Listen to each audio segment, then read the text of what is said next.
Media మిత్రులకు నా నమస్కారాలు. మన రాష్ట్రంలో హాట్ టాపిక్ గా మారిన కందుకూరు నియోజకవర్గంలో లక్ష్మీనాయుడు గారి హత్య, వాళ్ళ తమ్ముళ్ళు ఇద్దరు కూడా సావు బతుకుల మధ్య హాస్పిటల్లో ఉన్నారు. అది వాళ్ళ మీద కారుతో అటాక్ చేసిన హరిప్రసాద్ గారిని ఎమ్మటే పోలీసులు అరెస్ట్ చేసి పోలీస్ స్టేషన్ లో ఉంచడం జరిగింది. లక్ష్మీనాయుడు కుటుంబాన్ని రాష్ట్రంలో ఉన్న కాపు నాయకులందరూ కూడా ఆయన మద్దతుగా వచ్చి ఈ కేసు కోసం ఎంతో కష్టపడ్డారు. వాళ్ళందరూ కూడా నా ధన్యవాదాలు. అలాగే మన రాష్ట్ర ముఖ్యమంత్రి చంద్రబాబు గారు, ఉప ముఖ్యమంత్రి పవన్ కళ్యాణ్ గారు కూడా ఈ కేసు గురించి స్పందించి 3 కమిటీ 2 మంత్రులు 1 ఎమ్మెల్యేతో ఒక కమిటీ వేయడం జరిగింది. ఈ కమిటీ ఆ కేసు పూర్వపరాలు పరిశీలించి చనిపోయిన లక్ష్మీనాయుడు కుటుంబానికి సహాయం చేయడానికి, మేలు చేయడానికి, వాళ్ళ కుటుంబాన్ని ఆదుకోవడానికి ఈ కమిటీ వేయడం జరిగింది. అలాగే లక్ష్మీనాయుడు కుటుంబాన్ని ఆర్థికంగా ఆదుకున్న బొలిశెట్టి శ్రీనివాసరావు గారు దాదాపు 5 లక్షలు ఇచ్చారు. అలాగే మేడం బాలాజీ గారు 2 లక్షలు, రామచంద్ర యాదవ్ గారు కూడా 2 లక్షలు ఇచ్చి కుటుంబాన్ని ఆదుకోవడం జరిగింది. వాళ్ళందరికీ కూడా నా పాదాభినందనలు. ఈ కేసు ఇది 2 కులాల మధ్య జరిగినట్టుగా దీన్ని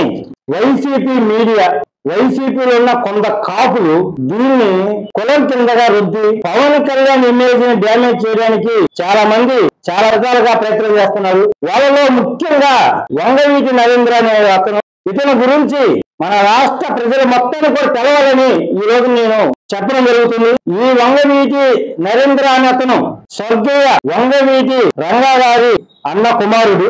ఆ రోజున వంగవీటి రంగా గారు చనిపోయి ఆ కుటుంబం ఎన్నో బాధల్లో ఉంటే నరేంద్ర కుటుంబం దూరంగా వెళ్ళిపోయారు. ఆ కుటుంబాన్ని ఎప్పుడు వీళ్ళు పట్టించుకోలేదు.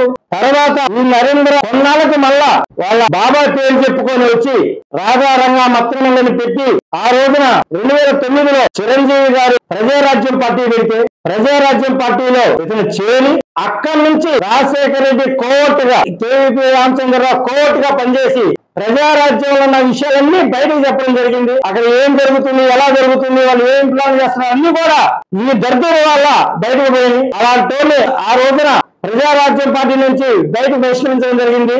ఈ వంగవీటి నరేంద్ర అనేవాడు రంగా గారిని అడ్డం పెట్టుకొని ఏదో సాధిద్దాం అనుకుంటా వస్తున్నాడు. ఇతను మొన్న ఒక ఇంటర్వ్యూలో వంగవీటి రాగానే నువ్వు టీడీపీకి ఎందుకు పోయినా ప్రశ్నిస్తున్నాడు. ఈ నరేంద్ర ఇప్పుడు వైసీపీలో ఉన్నాడు.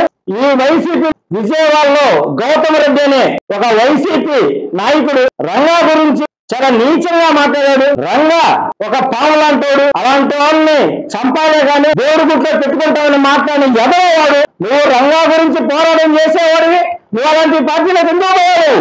ఈ రోజు నువ్వు నీ నీతి చెప్పించుకునే పరిస్థితిలో పవన్ కళ్యాణ్ లేదు. ఇంకోసారి గాని నువ్వు పవన్ కళ్యాణ్ గారి గురించి ఎక్కడైనా గాని మాట్లాడే తెలిస్తే మాత్రం చెమటలు వస్తావు. ఎవరు చెప్తున్నావు? మన ఆంధ్రప్రదేశ్ ప్రజలు మొత్తం కూడా తెలుసుకోవాలి. వీడు కోర్టు ఎవరు డబ్బులు ఇస్తే వాళ్ళకల్లి మాట్లాడేవాడు వంగవీటి నరేంద్రనాథ్. ఇతను ఎవరు కూడా ఎక్కడ కూడా ఇతని గురించి మనం గొడవ పెడతానికి ఈ రోజున వైసీపీ గవర్నమెంట్ పవన్ కళ్యాణ్ ఇమేజ్ తగ్గించడానికి కొంతమంది ఫలితమైన కాపు నాయకుల్ని ఎంటేసుకొని చిన్న విషయాన్ని రాజార్థం చేసుకుంటా ఈ విధంగా చేసుకుంటా పోతున్నారు. మరీ ముఖ్యంగా స్వతంత్రం వచ్చిన తర్వాత ఒక కాపు ధైర్యంగా బయటకు నడుస్తున్నా, గవర్నమెంట్ హాస్పిటల్లో గవర్నమెంట్ ఆఫీసులో పనిచేయించుకుంటున్నా, పోలీస్ స్టేషన్ లో పనిచేయించుకుంటున్నా ఒక జనసేన పార్టీ వచ్చిన తర్వాత మాత్రమే జరుగుతుంది. ఎవరు ఏమన్నా ఎవరు ఇంత విడదీయాలని చూసినా గానీ మన ఆంధ్రప్రదేశ్ లో ఉన్న కాపు 95% పవన్ కళ్యాణ్ గారు పక్కనే ఉంటారు. ఎందుకంటే పవన్ కళ్యాణ్ గారు వచ్చిన తర్వాతే బడుగు బలహీన వర్గాలకు న్యాయం జరుగుతుంది. ఈ విధంగా పవన్ కళ్యాణ్ ఇమేజ్ తగ్గించాలని వంగవీటి నరేంద్ర అన్నవాడు ఇంకో సాధగాని పవన్ కళ్యాణ్ గురించి సులభంగా మాట్లాడితే ప్రతి జన సైనికుడు మీకు చెప్పులతోనే సమాధానం చెప్తారని తెలియపరుచుకుంటూ సెలవు తీసుకుంటున్నా.